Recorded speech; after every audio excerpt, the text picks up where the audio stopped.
with the governor of the state of Nevada, Brian Sandoval.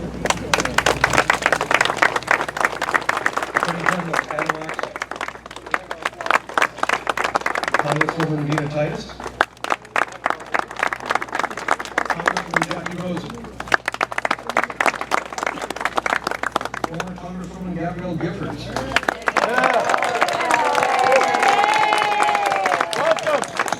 Welcome. Assemblyman Nelson Araujo. Las Vegas City Councilman and Ward 3 representative of this park, Bob Hoffman. Las Vegas City Councilwoman Michelle P. Wright. I'm sorry, Congressman Kewen is also here. I'm sorry, I'm like this. Sorry. Former Congressman Stephen Horsford is here. Las Vegas City Councilman Cedric Greer. And the Chairman of the Clark County Commission, Mr. Steve Sisolak.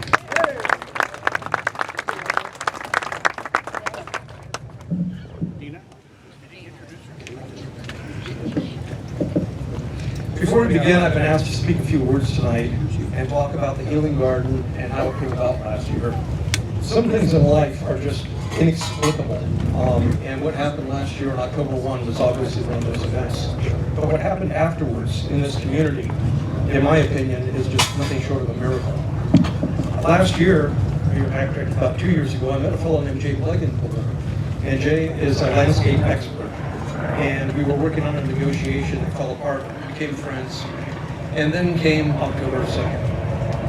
I fell asleep early the night of October 1st, and I fell asleep before the evening news, and woke up the next day to find out what happened. And I immediately recognized that one of my best friends and an employee of the city of Las Vegas was attending the event that weekend. So getting that weird feeling, I texted him, I got no response. I called him, received no response, and went to work at about 6:30, hoping that he would come walking and skipping through the door at 7. That didn't happen. At 7:15, we got the phone call that we lost Cameron Robinson. I know afterwards, it's a bit of a blur, that one of the attorneys in my office said, "We need to get out of here for 2 minutes, I'm going to take a walk." And I looked out the window and I said, "Where are we going to go walking?" And the next thing I know, my phone went literally within 30 seconds of her suggesting we go for a walk. And it was Jay Blegenpool.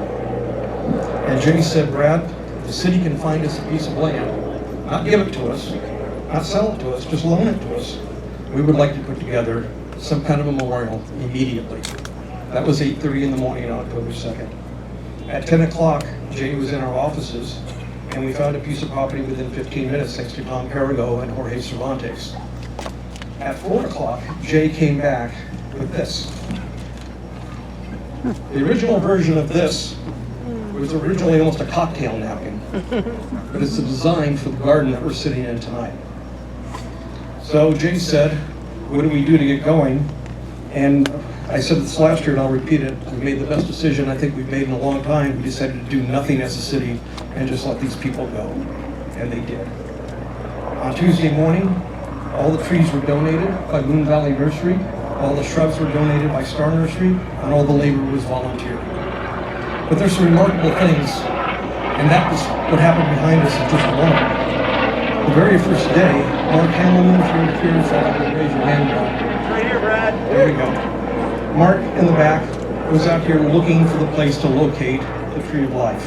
So those of you who are familiar with the garden, there are 58 trees and one additional tree called the Tree of Life. And so Mark was looking for the location based on Jay's drawing to locate the Tree of Life, and he was kicking in the dirt. And as he kicked in the dirt, he found a chain. And when he kicked on the chain,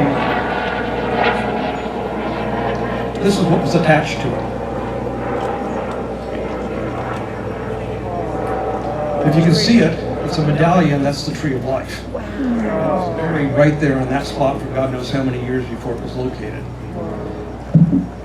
The garden began pretty much that afternoon with Daniel Perez picking up trees all by himself and throwing them in holes, with Jay and everybody just working their tail off to keep this thing open. And somehow in 4 days, this garden opened Friday that week last year. 5 days. So here we are tonight, a year later, and with a new garden. As you can see, the trees are still here, a little more vibrant than ever. And you can see the original wall, which was tattered and not going to hold up much longer, has been removed. It's been restored. But behind you, you can see the new remembrance wall with the names of the 58 souls we lost that night. And you can see the waterfall and the boats, and you can see all the things that people left behind. So Jay, when I wake up tomorrow morning, October 2nd, and somebody says, let's get out of here and go for a walk, you've given it to us. Thank you.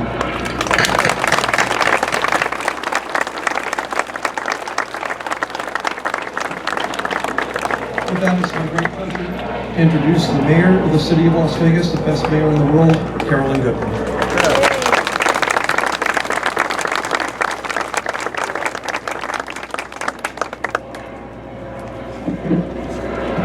Thank you, Brad. We sent that over here again and again, Mrs. Nellis, that they're watching us. Tonight isn't about us. It's about all of those 58 we lost. The 500 plus who will forever seize each and every day to build a stronger life, I hope. It is about the first responders and is about this very sacred spot.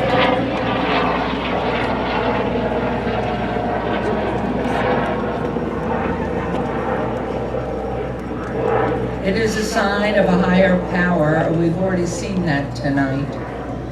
Keeping the rain at bay because we are getting a storm tomorrow.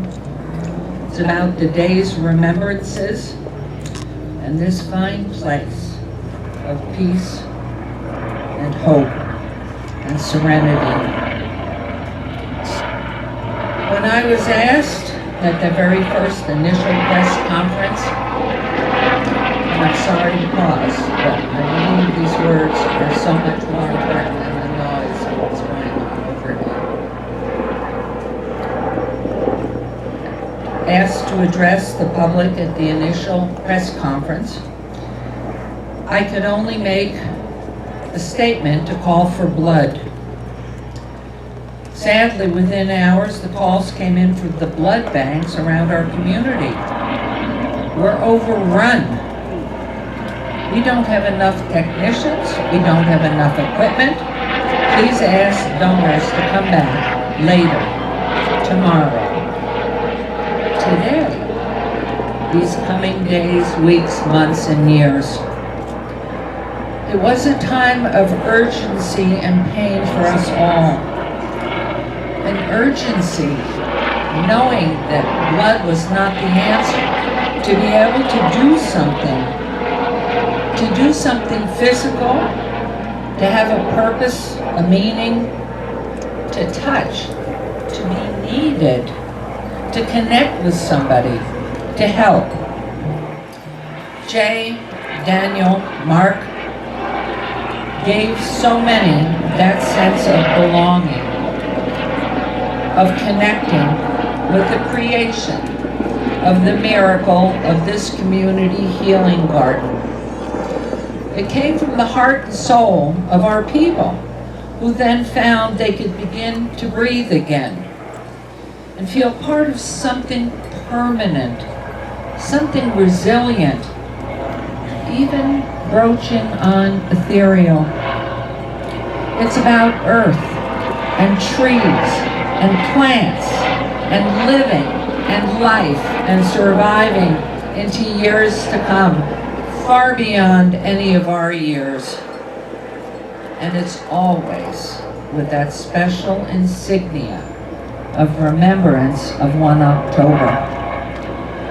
Tonight is the second, maybe more important, but maybe not so, permanent dedication of the space of human healing, of reverence, of serenity, honoring the beautiful 58 souls we lost, giving us a more committed dedication to be bound by goodness, sensitivity to others, and for a bigger, more resilient and peaceful humanity for our future. I want to thank you all for being here tonight, because it's not about me, it is not about anyone other than those who will forever carry the pain and the mark of 1 October 2017, for those who believed in Carpe Diem, seize the day and make your life more giving, more important for others. It's not about me, I, my. It's about our community, this resilient, God-honored place that we live in, and the permanency of the love and humanity that we all share. You're blessed to be alive. It is a time of remembrance. And at 10 o'clock, we will move on tonight with no names and no honoree of anybody, because it's not about us. It's about the 58 souls, fathers, mothers, brothers, sisters, children, who were lost that night and are no longer with us. And for those who have survived and continue to fight for survival, we still have those who continue to suffer and have operations still from that heinous act. Tonight is giving thanks to a higher power. We know it was to rain. We saw the sign in the sky. We're a blessed community, and each one of you who has another day in life, whether it was from 1 October or from this day moving forward, be thankful and make it meaningful. We're a community, and we want to be strong, and we want to love each other, and we want to be equal and fair. So God bless you all, and Jay and Daniel and Mark, we're humbled, we're on our knees to you for every light and every light that you have turned on in perpetuity. Far beyond our years, this garden will survive as the permanent place in Las Vegas that was created through you and your team by the people that love life and love humanity. Jay, you walk so high. I'm so proud of you and grateful for our humble community of Las Vegas, Nevada. Thank you, Daniel, Mark, and Brad, and Tom, and every person who every day for those 4 days worked tirelessly bringing us water and building this gorgeous garden. God bless you. Thank you.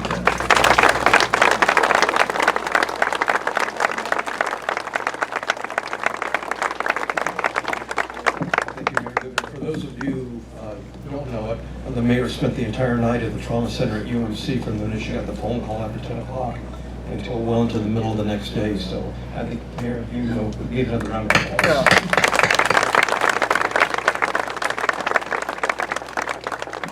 Our next speaker is somebody I've known for a very long time, who represents Ward 3. And before this garden was conceived, this was going to be a park some years down the line. But when the event occurred that night and the opportunity to do something beautiful was presented to him, Councilman Coffin immediately seized the moment and decided that this was the right thing, at the right time, in the right place. So let me introduce you, Councilman Bob Coffin.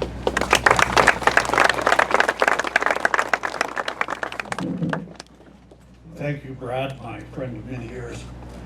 Our kids went to school together, and now they mourn together.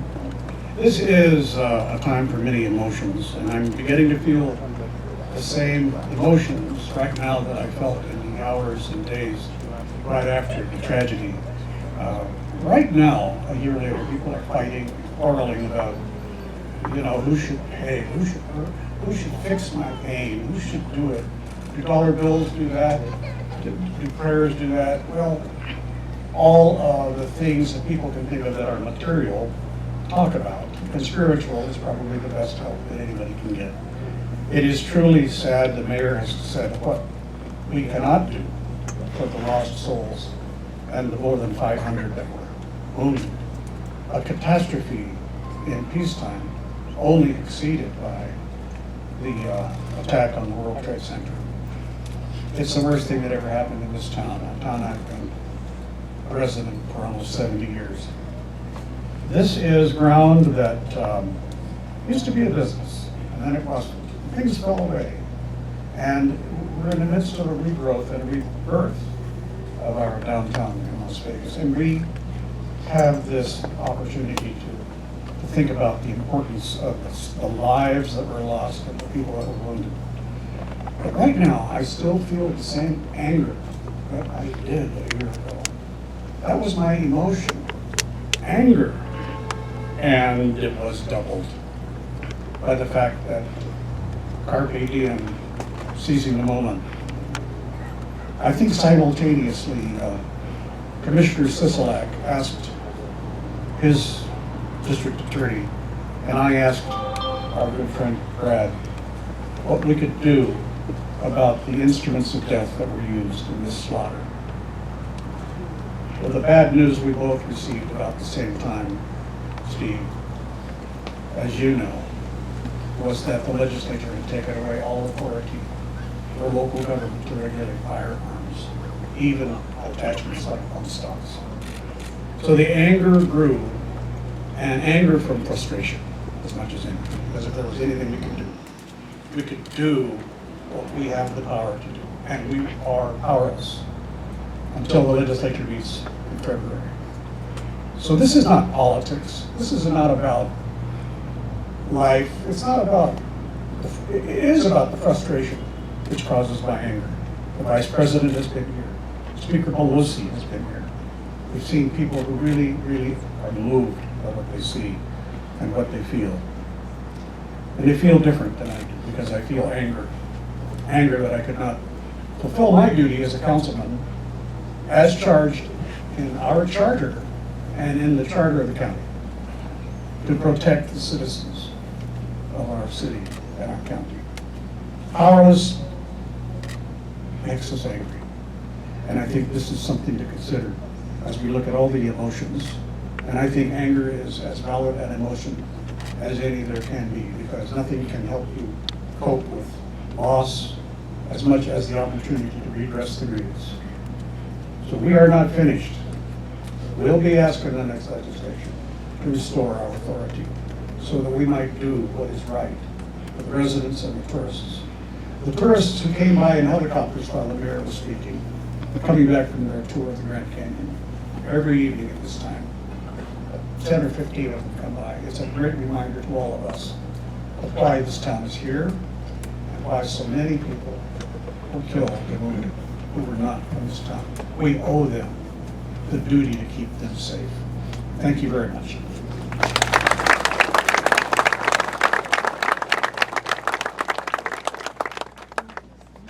Thank you, Councilman. Our next speaker, we had our first meeting a year ago. When the garden was completed, as you all know, and Commissioner Sisolak well knows because of the GoFundMe account that was set up and the enormous amounts of money that were raised, people came to us and wanted to give, and they wanted to help take care of the garden, and we didn't know what to do. And so Tom Perrigo with the city suggested that we get outside Nevada to work with the city on privately running the garden. And so I would like you to meet Mauricia Vaca, who rose to the task so quickly and raised this project, and not only got around it, but raised money for what we sit here viewing tonight. So Mauricia, would you please talk?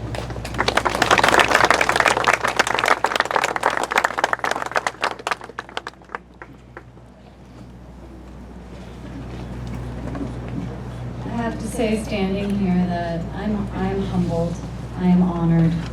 It's my overwhelming emotion is to be humbled and honored to be here. It falls to me to acknowledge a few of the incredible people who have put this together, and please don't mind me as I rustle my papers. It has been and it continues to be an honor and a privilege to be involved with this community gift, because I see this garden as a tremendous community gift. My staff, the Board of Get Outdoors Nevada, and I are humbled to be part of this important gift. As you all know, efforts such as the garden take a team. In this case, so many came together. if you hear your name or your organization, as I mentioned you, please raise your hand and we'll hold applause till later. In this case, the many began with the vision of Jay Plegenpool and Daniel Perez and the passion of the members of the Las Vegas Healing Garden Committee. Next came the generosity of the city of Las Vegas from top to bottom, and the hundreds of volunteers who came out to construct the garden and so many projects over the past year. We've had so many incredible people join us, and I wish I could name all of them. And now we have the Bluestone Angel Wings crafted with love and donated by artist Bobby Jacobs and his wife Elizabeth. And we have taken the gift of the original remembrance wall. If folks remember, there was a beautiful remembrance wall that was created out of wooden pallets, and it was clear that those wooden pallets simply could not endure in our Mojave summers and our Mojave weather. So we have now this beautiful and now permanent remembrance wall. This was envisioned by Jay Plegenpool and brought into architectural design by SH Architecture with construction coordination and oversight by McCarthy Construction. And I have to say, what's incredible is so much of this was donated. What resonates with me is the generosity and the love and the compassion. So if you bear with me, I'm going to take a moment to try to capture the names of those who have made either financial or in-kind gifts to this permanent remembrance wall. We have Wells Fargo, the Jameson Family Trust, NB Energy, Southwest Gas, Howard Hughes Corporation, the Ritter Charitable Trust, Southern Nevada Home Builders Association, Shadow Ridge High School, SH Architecture, the City of Las Vegas City Manager and Attorney's Office that took up collection, Raina Davis, Kathleen Jane England, Susie Casucci, Sue Ficky and Nelson, McCarthy Building Companies, Civil Works, GSL, Hanson and Living Water, Hunter Construction, Harding Turner, SME Steel, Vision Sign, AT&T Starlight, and I know it's a long list, bear with me, but this really took a village.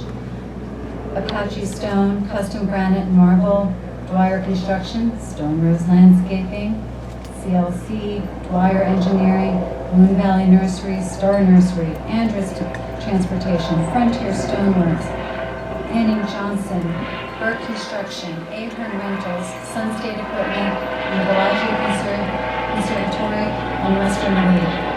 Really, I'm humbled by the people that have come together. So with that, we send our thoughts out to everyone lost, to those who attended Route 91 whose lives are forever changed, to all the people who became heroes, to the first responders, and to the community we love. We are honored to be able to help with the Las Vegas Community Healing Garden. We love our Nevada communities, and we celebrate everyone who is making a positive difference in our world. Thank you, everyone.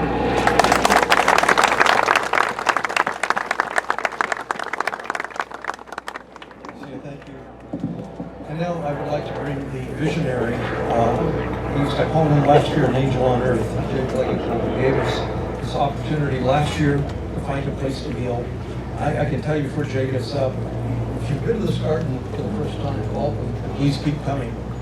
But many of you have found this the very first place when you returned to Las Vegas after October 1. And there hardly has been a day when you're not here. Somebody comes up and says, I was there that night, I was hit that night, I picked up people that night, I carried in my pickup truck that night, and this is where they come. And so Jay, I can't give you a better introduction than that. Thank you, Jay Plegenpool.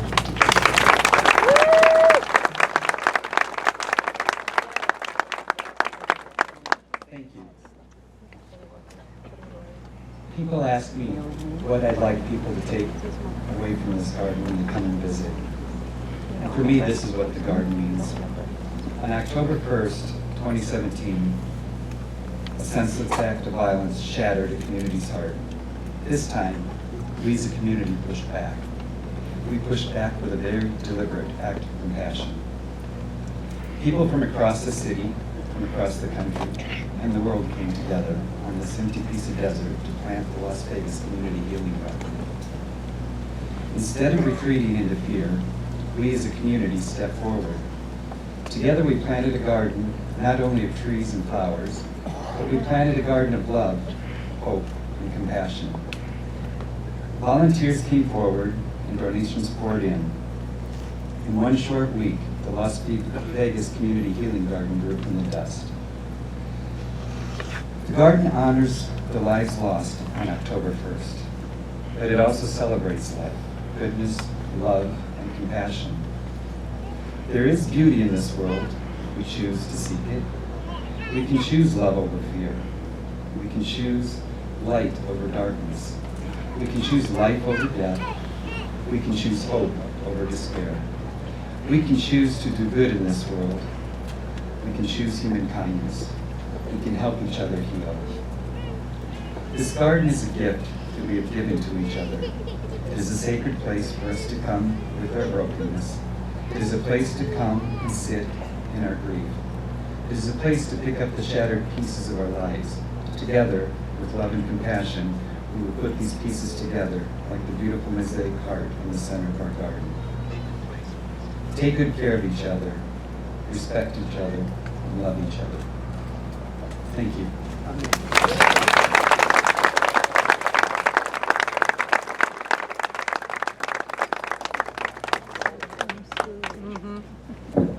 If I could, I'm going to improvise for a moment. Congresswoman, you came all the way here, and we nearly lost you almost 10 years ago. And I remember watching TV the day that awful event occurred. As I'm sitting here looking at you, I realize that I have never met your husband, but I remember his brother on the space station for almost a year serving our country. So I could give you the microphone for a moment and invite you to say hello. Well, hello everybody. It's an honor for Gabby and I to be here in this wonderful city. We were in Washington, D.C. when this tragedy occurred a year ago. And, you know, it was, we've experienced many of these before, but nothing certainly was at the level of what happened here and that happened to all of you. And it was a sad day. I was here about a week after that, and I visited both hospitals and met with some of the families and some of the patients. And it struck me that at the time, I don't think the entire story got out there about how seriously injured a lot of the people were that survived. And I'm not sure people really even understand that today. But what they do understand is how resilient and tough and strong the city of Las Vegas is. And that's why Gabby and I wanted to be here today, because we feel a connection with all of you in this community because of what happened to Gabby and her constituents and the people that were there at that Safeway store on January 8th of 2011. So thank you for the invitation, and it's great for Gabby and I to be here.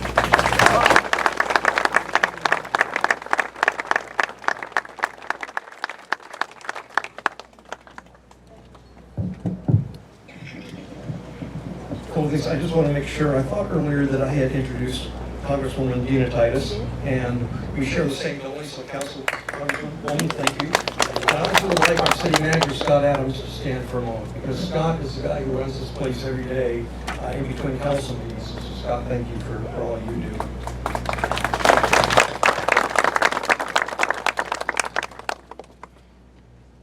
"2,500 years ago, a Greek poet, speaking of grief and recovery, wrote, 'Even in our sleep, pain which cannot forget falls drop by drop upon the heart, until in our own despair and against our own will comes wisdom through the awful grace of God.'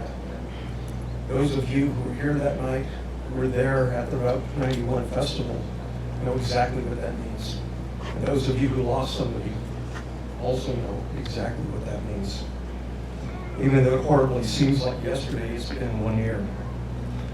We are here, they are not. We share a wound, the pain which we feel every day. We are forever changed by 1 October. I am fortunate to be able to come to this garden anytime I want. I just work a couple blocks away, and I've asked myself many times, what would they do? What would those 58 souls do if they were here and we were not? They would honor you, knowing they could never be you. They would miss you and never forget you. They would be crushed but not destroyed. They would grieve but never quit. The only way evil wins is if we let it destroy us. Let us agree tonight and forever that never let evil win or break us. Let the 58 souls whose names appear on the beautiful wall behind me, let's honor them by not just surviving, but by devoting our lives to making this a better world. Peace comes not from the gun, but from the human heart, and our devotion to those we know and love.